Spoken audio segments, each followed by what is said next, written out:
परिचय जानना चाहूंगा, चूंकि वैसे परिचय के मोहताज बहुत सारी चीजें नहीं होती, लेकिन कभी कभी आपके मुखारबिंद से आपके भी शब्द अगर हम लोग को सुनने को मिल जाते तो हम लोग को भी कहीं आशीर्वाद मिलता है। जय सिया राम। मैं पूज्य महाराज जी का शिष्य ही हूँ। दास को गुरुजनों के द्वारा दिया हुआ नाम प्रेम निधि दास है।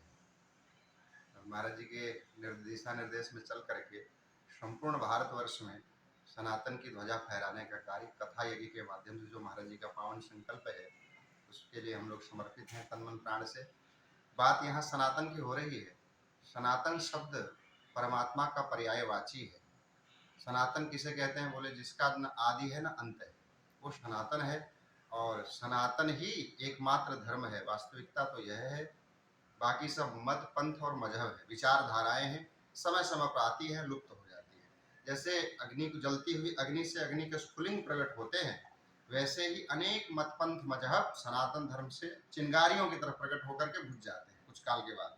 पर सनातन सदा से था, सदा से रहे, सदा रहेगा और सदा से रहेगा। गुरु जी, ये यात्रा हो रही है और दिन प्रतिदिन मैं देख रहा हूँ कि यात्रा में सैकड़ों हजारों की नहीं लाखों की संख्या में बढ़ोतरी हो रही, तो हमें क्या इसको मान के चलो?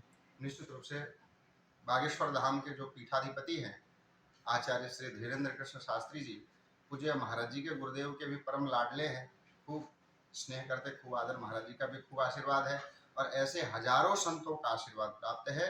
और एक युवान साधु सनातन का ध्वज लेकर के भारत को फिर से सनातन राष्ट्र बनाने का संकल्प लेकर के चल रहा है, तो सभी महापुरुषों का आशीर्वाद है।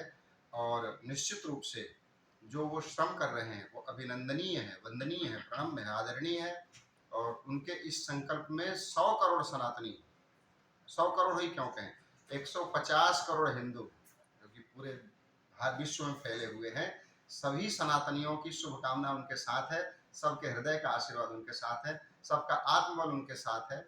और वो ऐसे ही आगे उत्तर उत्तर बढ़ते रहें, वर्धताम अभिवर्धताम, अभिवृद्धि को प्राप्त करें, ऐसी मंगल कामना करते हुए जय सिया राम।